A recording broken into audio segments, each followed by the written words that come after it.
افرو لتخ پیش سازی لباجر دهوکی و به اگر حرفین آواهی کی لدمجمیر چوار ایواریا افرو جه کنترول کفتو ده انجام دا دو کسان گیان خوش دست دو 13 کسندشی بریندار بون که همه خلق روشاوا و باشور کردستان بون هراسا او دو کسان کو گیان خوش دست داین خلق روشاوای کردستان بون عیسی نصری سروک سندیکا کریکارن کردستان لقا دهوک تایبت بو بادینانسات راگهاند دمجمیر چواری ایواریا افرو ام هاتین آگه دار کرن که آواهیک لتخ پیش سازی هرفتی او دنجم دا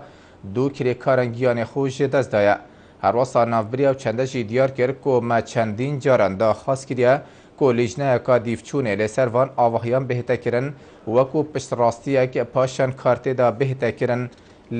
به مفابویه.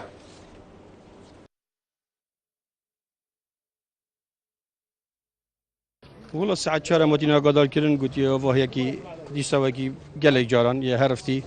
وجمرة كري كارات بنوا امجي اكثر ما قصدنا خوش خانه طنقاويا كردو كي شوي نويري 13 بريندار هبونه كي جياني خوش دز دابو وقلت يك جي مايا بنا وهيفا ما جي بشي روشه وبريندار برسيو اكثر هم هاتي نويري هاتي نبو قال جماعه البوليس وثاني هم يبيك هول دانا جنازه دويجي نكاينا داري والله بو هر ریدانه که ویرنگی هم داخازید که این لجنک بده پکینانش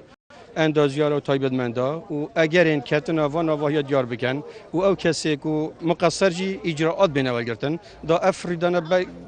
دو بار و سه بار چهار بار نبن چون کرت خلقینه بخاطر اینا کاریش مجبوری آقو نه چاری آقو بیت اگر چه دیگوش گیان دستان آوان بیدار یعنی جهه داخله فداخازم جهه پیوند دارو حکومت هرمی و گرینگی بدن وان لجنه تایبت حتی خوجه پشتراس نکن الشول آسنگری شول نجاری بلا